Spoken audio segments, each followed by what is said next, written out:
السلام علیکم۔ آج کی اس کلاس میں آپ کو تاریخ کے اس موڑ پر لے کر کے جانے والا ہوں کہ جہاں سے ہماری تاریخ کا ایک بالکل نیا اور اہم باب شروع ہوتا ہے۔ تاریخ کا وہ باب ہے کہ جب مصطفیٰ کریم صلی اللہ علیہ وسلم کا وصال ہوا تھا۔ آج ہم یہ جانیں گے کہ جب مصطفیٰ کریم صلی اللہ علیہ وسلم کے ظاہری طور پر اس دنیا سے وصال فرمانے کے بعد میں جو فتنوں نے جگہ لی تھی اور جو فتنے پھیلے تھے، کہیں یہ دعویٰ کیا جا رہا تھا کہ جی میں نبی ہوں، اور کہیں یہ دعویٰ کیا جا رہا تھا کہ یہاں تک کہ عورتوں نے بھی یہ دعویٰ کرنا شروع کر دیا تھا کہ میں ہم نبی ہیں، اور حد تو تب ہو گئی تھی کہ ان کے پیچھے پیچھے بھی ہزاروں لوگوں کی تعداد جمع ہو گئی تھی۔ اور ایک طرف فتنہ وہ پھیل رہا تھا کہ جو حضرات یہ کہہ رہے تھے کہ جی ہم نماز تو پڑھیں گے لیکن ہم زکوٰۃ ادا نہیں کریں گے، اور جو کمزور ایمان والے تھے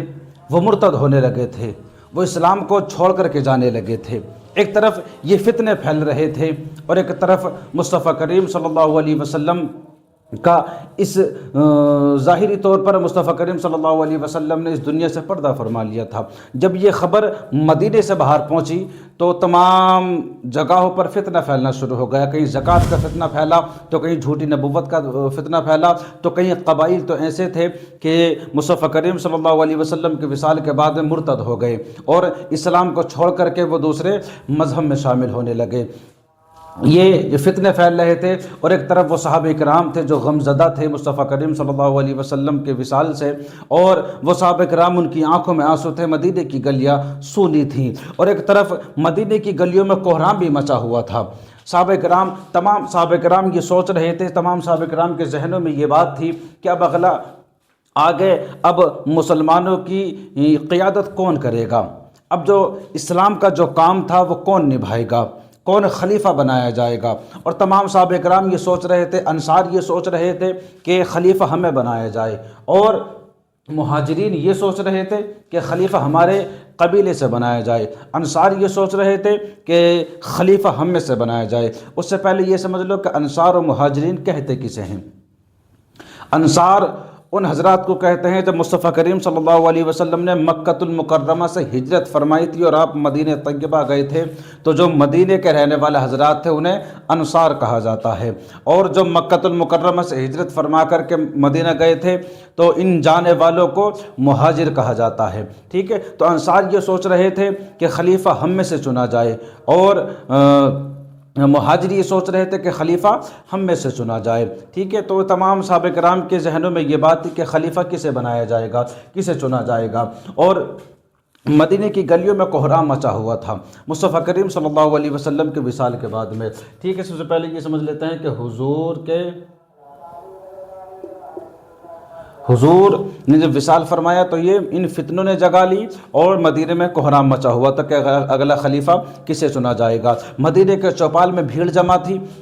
تب حضرت ابوبکر صدیق رضی اللہ تعالی عنہ آئے، اور آنے کے بعد میں آپ نے تقریر کی اور لوگوں کو سمجھایا، لوگوں کے سمجھ میں بات آ گئی، تمام صحابہ کرام کے دل سنبھل گئے، تو جو کوہرام مچا ہوا تھا وہ تھم سا گیا، گرما گرمی کا ماحول تھا۔ حضرت ابوبکر صدیق رضی اللہ تعالی عنہ نے اس وقت دو ہاتھ کھڑے کیے تھے، ایک طرف حضرت عبیدہ ابن جرہ کا ہاتھ تھا اور دوسری طرف حضرت عمر بن خطاب رضی اللہ تعالیٰ عنہ کا ہاتھ تھا۔ ان دونوں کے ہاتھ کھڑے کر کے آپ نے کہا تھا کہ ان دونوں میں سے میں کسی ایک کا خلیفہ کے لیے انتخاب کر رہا ہوں، آپ یہ بتائیے آپ کو ان دونوں میں سے کسے خلیفہ دیکھنا پسند کریں گے؟ تو اتنے میں حضرت ابوبکر صدیق، حضرت عمر بن خطاب رضی اللہ تعالیٰ عنہ بول اٹھے اور کہنے لگے، اے ابو بکر آپ سب سے بہتر انسان ہیں، آپ اس لیے کہ آپ وہ شخص ہیں کہ جب مصطفیٰ کریم صلی اللہ علیہ وسلم بستر علالت پر تھے تو آپ کو حکم دیا تھا نماز پڑھانے کا، اور یہ واحد ایسے شخص تھے کہ جنہوں نے مصطفیٰ کریم صلی اللہ علیہ وسلم کی ظاہری زندگی میں مصطفیٰ کریم صلی اللہ علیہ وسلم کے مصلی پر نماز پڑھائی تھی۔ ٹھیک ہے، تو حضرت ابوبکر صدیق رضی اللہ تعالیٰ عنہ کو خلیفہ مقرر کر دیا حضرت عمر بن خطاب نے، اور تمام حضرات نے، تمام صحابہ کرام نے متفق ہو کر کے یہ بات ایکسیپٹ کر لی لی اور اس بات کو مان لیا کہ آج سے خلیفہ جو ہیں وہ حضرت ابو بکر صدیق رضی اللہ تعالیٰ عنہ ہیں۔ یہ سب سے اعلیٰ مرتبے والے انسان ہیں، سب سے اعلیٰ، سب سے عظیم ہستی ہیں انسانوں میں۔ تمام انبیاء اور رسولوں کے بعد میں جو سب سے افضل مرتبہ ہے وہ حضرت ابو بکر صدیق رضی اللہ تعالیٰ عنہ کا ہے۔ حضرت ابو بکر صدیق کو پہلا خلیفہ مقرر کر دیا گیا، ٹھیک ہے۔ اب حضرت ابوبکر صدیق رضی اللہ تعالیٰ عنہ کی وہ ذات ہے کہ جب مصطفیٰ کریم صلی اللہ علیہ وسلم نے نبوت کا اعلان کیا تھا، جب وحی آپ کے اوپر نازل ہوئی تھی، جب رب تعالیٰ نے آپ کو حکم دیا تھا کہ آپ نبوت کا اعلان کر دو، آپ یہ ظاہر کر دو کہ آپ نبی ہیں، جب مصطفیٰ کریم صلی اللہ علیہ وسلم نے نبوت کا اعلان کیا تھا تو جو قوم آپ کے گن گاتی تھی، جو لوگ آپ کی سچائی کے پاٹ لوگوں کو پڑھاتی تھی، جو آپ نے کبھی کسی کے ساتھ میں برا نہیں کیا، آپ نے کبھی کسی کے امانت میں خیانت نہیں کی، آپ نے کبھی جھوٹ نہیں بولا، گویا کہ آپ کی 40 سال کی زندگی میں جب تک آپ نے نبوت کا اعلان نہیں کیا تھا، لوگوں نے آپ کے اندر کوئی بھی خامی نہیں پائی تھی، کوئی بھی خامی نہیں پائی تھی۔ جب آپ نے نبوت کا اعلان کیا تو وہی قوم جو آپ کی سچائی کے دعوے کر رہی تھی وہ آپ کو چھوڑ کر کے چلی گئی تھی، اور جب چھوڑ کر کے چلی گئی تھی تو سب سے پہلے کلمہ پڑھنے والے جو شخص تھے وہ کون تھے؟ وہ حضرت ابو بکر صدیق رضی اللہ تعالیٰ عنہ تھے مردوں میں۔ تو سب سے پہلے کلمہ پڑھنے والا کون شخص تھے؟ حضرت ابو بکر صدیق۔ اور عورتوں میں سب سے پہلے کلمہ پڑھنے والی آپ کی بیوی حضرت خدیجۃ الکبریٰ رضی اللہ تعالیٰ عنہا تھیں، اور بچوں میں سب سے پہلے کلمہ پڑھا تھا حضرت علی رضی اللہ تعالیٰ عنہ نے۔ تو حضرت ابو بکر صدیق وہ شخص ہے کہ جنہوں نے سب سے پہلے کلمہ پڑھا تھا، سب سے پہلے دائرہ اسلام میں آئے تھے۔ اور دوسرا رشتہ حضور سے حضرت ابو بکر صدیق کا یہ ہے کہ حضرت ابو بکر صدیق جو ہیں وہ حضور کے سسر ہیں، اور حضور حضرت ابو بکر صدیق رضی اللہ تعالیٰ عنہ کے داماد ہیں۔ حضرت ام المؤمنین حضرت عائشہ صدیقہ رضی اللہ تعالیٰ عنہ جو حضور کی سب سے چھوٹی بیوی ہیں، وہ حضرت ابو بکر صدیق رضی اللہ تعالیٰ عنہ کی شہزادی ہیں، وہ آپ کی لڑکی ہیں۔ تو یہ دو رشتہ ہوگا حضرت ابو بکر صدیق رضی اللہ تعالیٰ عنہ سے۔ اور کافی ساری قربانیاں آپ نے اسلام کے لیے دی ہیں، کافی ساری قربانیاں، میں اگر گنوانے لگوں تو بہت زیادہ وقت ہو جائے گا۔ یہ سمجھ لیجئے کہ حضرت ابو بکر صدیق رضی اللہ تعالیٰ عنہ کو پہلا خلیفہ مقرر کر دیا۔ آپ خلافت کے منصب پر رہے 2 سال 3 مہینے، یعنی کہ 27 مہینے آپ خلافت کے منصب پر رہے، اور جو فتنے پھیل رہے تھے، جو جھوٹے نبی ہونے کا دعویٰ کر رہے تھے، اور جو حضرات یہ کہہ رہے تھے کہ ہم نماز تو پڑھیں گے لیکن زکوٰۃ ادا نہیں کریں گے، حضرت ابو بکر صدیق رضی اللہ تعالیٰ عنہ نے ان سے بڑی سختی سے جواب لیا، یہاں تک کہ حضرت عمر بن خطاب رضی اللہ تعالیٰ عنہ جیسا بہادر شخص بھی ایک بار حضرت ابو بکر صدیق رضی اللہ تعالیٰ عنہ سے یہ کہنے لگے تھے کہ جو حضرات زکوٰۃ سے انکار کر رہے ہیں آپ ان سے نرمی سے پیش آئے۔ تب حضرت ابو بکر صدیق رضی اللہ تعالیٰ عنہ نے فرمایا تھا کہ جو لوگ مصطفیٰ کریم صلی اللہ علیہ وسلم کی ظاہری زندگی میں ایک رسی کی بھی زکوٰۃ دیا کرتے تھے، اگر ان لوگوں نے زکوٰۃ دینے سے انکار کیا تو میں ان سے جنگ کروں گا، چاہے مجھے جنگ اکیلے کو کرنی پڑے۔ اس طرح سے حضرت ابو بکر صدیق رضی اللہ تعالیٰ عنہ نے 2 لشکر تیار کیے۔ ایک لشکر تو ان سے جنگ کرنے کے لیے بھیجا جو زکوٰۃ کا انکار کر رہا تھا، اور ایک لشکر ان کے پاس بھیجا کہ جو جھوٹے نبی ہونے کا دعویٰ کر رہے تھے۔ اس طرح سے 2 لشکر آپ نے بھیجے اور حالات کو اپنے قابو میں کیا۔ وہ جو فتنے پنپ رہے تھے، وہ جو فتنے پھیل رہے تھے، ان کے سر کو کچلا حضرت ابو بکر صدیق رضی اللہ تعالیٰ عنہ نے۔ اور کیسر و کسریٰ کی آپ نے لڑائی شروع کر دی تھی، کیسر و کسریٰ فتح کرنے کا آپ نے کام شروع کر دیے تھے۔ اسی دوران حضرت ابو بکر صدیق رضی اللہ تعالیٰ عنہ کا جو ہے وہ وصال ہو جاتا ہے۔ جب آپ بستر علالت پر تھے، جب آپ کی زندگی کے آخری دن چل رہے تھے، تو آپ نے اپنی ہی ظاہری زندگی میں دوسرا خلیفہ مقرر کر دیا۔ دوسرا خلیفہ کس کو مقرر کر دیا؟ حضرت عمر کو دوسرا خلیفہ مقرر کر دیا۔ اور ایسا نہیں تھا کہ حضرت ابو بکر صدیق رضی اللہ تعالیٰ عنہ نے اپنی مرضی سے خلیفہ مقرر کر دیا ہو، بلکہ جب آپ بستر علالت پر تھے تو آپ نے تمام صحابہ کرام سے الگ الگ کر کے سب کی آپ نے رائے لی تھی، اور سب کو حضرت عمر بن خطاب رضی اللہ تعالیٰ عنہ کے بارے میں بتایا تھا کہ حضرت عمر اگلے خلیفہ کیسے رہیں گے؟ تو تمام صحابہ کرام نے یہی جواب دیا تھا کہ حضرت عمر رضی اللہ تعالی عنہ جو ہیں وہ ہر لحاظ سے خلیفہ بننے کے لیے بہتر ہیں، ہر لحاظ سے بہتر ہیں، ہر وہ کوالٹی ان کے اندر پائی جاتی ہے کہ جو خلیفہ کے اندر ہونی چاہیے۔ اور خلیفۃ المسلمین ہونا کوئی چھوٹا موٹا کام نہیں تھا، بلکہ ایک بہت بڑا عہدہ تھا اور ایک بہت بڑی ذمہ داری تھی، اور یہ عہدہ کوئی دنیا کو حاصل کرنے کے لیے نہیں تھا، بلکہ امت کو چلانے کے لیے خلیفہ بنایا جا رہا تھا۔ بڑی ذمہ داری تھی خلیفہ بننے کی۔ اس طرح سے دوسرے خلیفہ کا انتخاب ہو گیا، دوسرے خلیفہ مقرر کر دیا گیا کسے؟ حضرت عمر بن خطاب رضی اللہ تعالی عنہ کو۔ اور حضرت عمر بن خطاب کا حضور سے رشتہ وہی ہے جو حضرت ابوبکر صدیق کا رشتہ ہے۔ جو حضرت ابوبکر صدیق رضی اللہ تعالی عنہ حضور کے سسر ہیں، ایسے ہی حضرت عمر بن خطاب رضی اللہ تعالی عنہ بھی حضور کے سسر ہیں، اور حضور حضرت عمر کے داماد ہیں۔ اس طرح سے دوسرے خلیفہ کا انتخاب ہوا، اور حضرت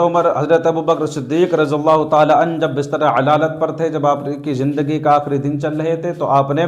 اپنی پیاری شہزادی ام المؤمنین حضرت عائشہ صدیقہ رضی اللہ تعالی عنہا سے وصیت کی کہ بیٹی جب میرا انتقال ہو جائے اور جب میرے کفن کی باری آئے تو کفن مجھے میرے پرانے کپڑوں میں ہی دینا، اس لیے کہ نئے کپڑوں کی زندوں کو زیادہ ضرورت ہوتی ہے، جو لوگ حیات ہیں انہیں زیادہ ضرورت ہوتی ہے۔ اور کہا تھا کہ جو چیزیں میرے پاس، سرکاری چیزیں میرے پاس ہیں، کیونکہ خلیفہ تھے تو جو سرکاری چیزیں میرے پاس ہیں وہ ساری چیزیں عمر بن خطاب کو دے دینا، اور مجھے مصطفیٰ کریم صلی اللہ علیہ وسلم کے پہلو میں دفن کر دینا۔ آپ کا وصال ہو گیا، آپ کو کفن دیا گیا آپ کے پرانے کپڑوں میں، اور مصطفیٰ کریم صلی اللہ علیہ وسلم کے پہلو میں آپ کو دفنا دیا گیا۔ اب خلیفہ بنتے ہیں حضرت عمر بن خطاب، اور حضرت عمر بن خطاب وہ شخص تھے کہ آپ کا دبدبہ اتنا تھا کہ آپ سے کیسر و کسریٰ کانپتے تھے، اور کیسر و کسریٰ کوئی محل، کوئی جگہ یا کوئی قلعے کا نام نہیں تھا، بلکہ کیسر و کسریٰ دو بڑی بڑی سلطنتیں تھیں، جس سے آج کے دور میں اگر دیکھا جائے تو لوگ کہتے ہیں اور سب کا یہ ماننا ہے کہ آج کے دور میں امریکہ اور روس سب سے بڑی سپر پاور ہیں۔ تو اس دور میں دو سلطنتیں تھیں، کیسر اور کسریٰ، ان دو جگہوں کے بادشاہ آپ کے نام سے کاپا کرتے تھے، اور یہ چھوٹی موٹی سلطنتیں نہیں تھیں، بلکہ کیسر میں آتے تھے تمہارے مصر آتا تھا، شام آتا تھا، یورپ آتا تھا، یہ ساری جگہیں جو تھی اس وقت وہ کیسر میں آتی تھی۔ اور کیسر کہا کسے جاتا تھا؟ کیسر اس جگہ کے بادشاہ کو کہا جاتا تھا، جو بھی بادشاہ بنتا تھا اسے کیسر کہا جاتا تھا۔ جیسے حضرت موسیٰ علیہ السلام کے دور میں، جب ان کے دور میں جو فرعون بادشاہ تھا تو اس دور کے ہر بادشاہ کو فرعون کہا جاتا تھا، ایسے ہی کیسر کے ہر بادشاہ کو کیسر کہا جاتا تھا۔ اور کسریٰ وہ جگہ تھی کہ جس میں عراق، ایران اور یہ